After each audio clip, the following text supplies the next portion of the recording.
This is Grigaro McCool coming to you from the County Fence Biannual Skunk Works, deep in the wilderness of eastern Ontario. And this week, Walter meets a girl. The County Fence digitization program is gathering steam, and so if you want more of what we do here, please don't forget to like, subscribe, and recommend us to your friends and all that jazz. I hope you enjoy River's Place by Walter Liu. River's studio is straight up the kind of place my parents warned me about. They'd tell me that they didn't immigrate to Canada so that I could hang out at grow ops on the res without cell service. Yet last week I parked my car beside a cornfield, said goodbye for what I hoped was not the last time, and started walking down an ancient stone fence marking the edge of said cornfield. You can't be under 40 and grow up in Canada without knowing at least a little bit about our treatment of Indigenous people.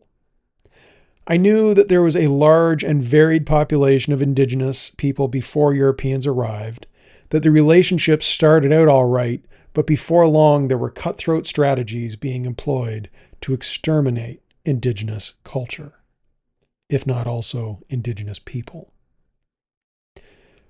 But I don't think I've ever been on a reservation or even met an Indigenous person in real life.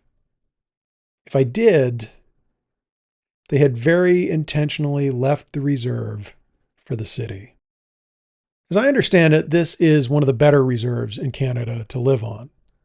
The landscape is limestone scrubland. Many houses are dilapidated. Clearly, a lot of people live and work here, but aside from a concentration of cheap gas stations and gray market dispensaries, there doesn't appear to be a center to the community. People just seemed to come and go, mostly on four-wheelers, from a huge variety of homes, often set back in the forest. It reminded me of a modern version of an old West town, and not in a good way. I guess the water is technically fine to drink, but River still boils hers. Environmental and drinking water regulations are provincial matters, and this is federal jurisdiction. But it sounds like the feds keep their distance too.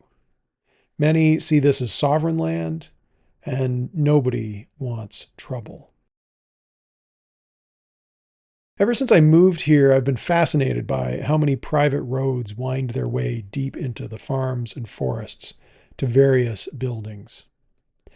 These would have been completely invisible to all but local pilots until the advent of satellite maps on the internet. Now I can view all of my neighbors' secrets from my computer, and they have a lot of secrets. River's Place is along one such road. I walked along the cornfield, then another, and finally met a rutted track leading into the forest, where I was attacked by giant swarms of mosquitoes. Then, after an hour of walking that ruined my white chinos, I came to a sun-baked clearing. River lives in a 1970s travel trailer that has obviously not moved in a very long time. It's painted over in a vivid Indigenous beadwork motif. In the center of the clearing is a giant fire pit with various log seating around it, ranging from plain logs to skillfully sculpted timber furniture. On the far side is River's studio, a log structure shored up on one side by a shipping container and on the other by a greenhouse. Yet this wasn't my first impression. When I emerged from the woods, a snarling pit bull appeared out of nowhere and came running at me, barking and slobbering. Just as I was envisioning being torn apart by some forest dog, I heard a whistle, a command for the dog to stand down, and when it didn't, a large bang that caused it to stop in its tracks. When I opened my eyes, the dog was sitting, vibrating with energy, staring at me and baring its teeth just a few feet away. On the far side of the clearing was a woman in her 30s wearing a pair of paint-splattered painter's overalls and cheap neon wayfarers. She was looking at me over the sunglasses, holding the biggest shotgun I've ever seen. "You're an hour late," she said. My car wouldn't make it down the trail. I had to walk, I replied. Sounds like you've got the wrong car. I didn't know what to say, and I wasn't going to test the limits of the dog's training, so I stayed in my spot as she approached, leisurely, studying me the whole way. When she reached the dog, she gave it a pat, said something quietly, and it disappeared into the woods just as fast as it had materialized. As she got closer, I realized she might be the most beautiful woman I have ever seen. So Jules sent you, huh? Yeah, how do you know Jules? Anyone who matters knows Jules. You're the first person I've met who has any idea who he is. And I'm the first person you've met who matters. Holy shit. I love this woman. Inside the cobbled together studio, I found the primary reason for the shotgun. To the right, there was a small greenhouse full of absolutely gorgeous cannabis plants. Like so many engaging in agricultural endeavors on land of questionable sovereignty, the legality was equally questionable. Security was more of a DIY matter.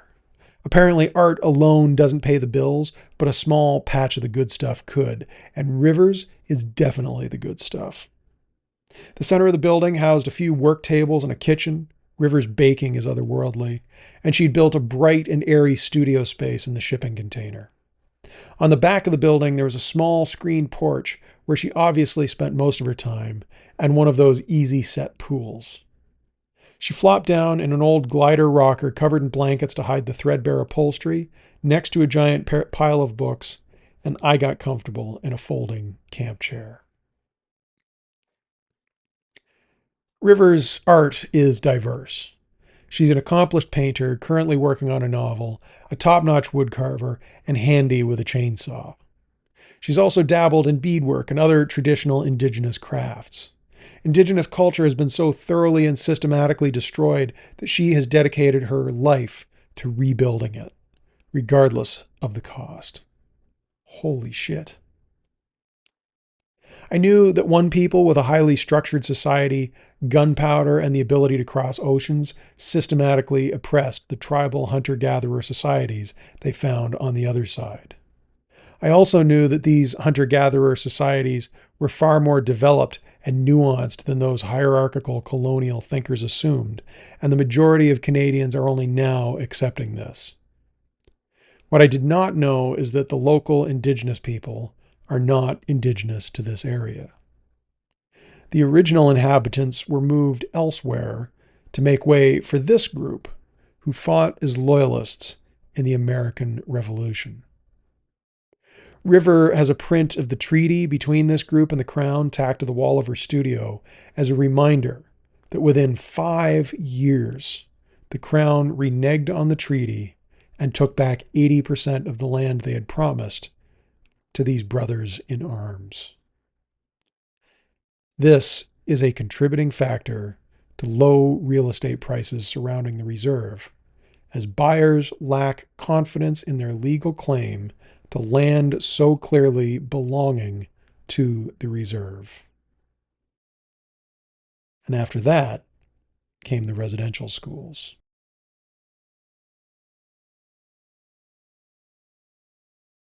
Rivers' work is a mix of modern and traditional that I really like.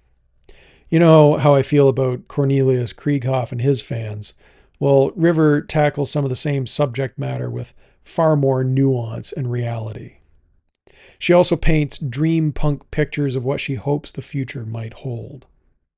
In a lot of ways, she's not making art, she's making a new world, and that world is so new, the only thing to do is make inspiring pictures about it, so that other people might be inspired to take up her cause. It's hard for me to envision the healthy future River is imagining.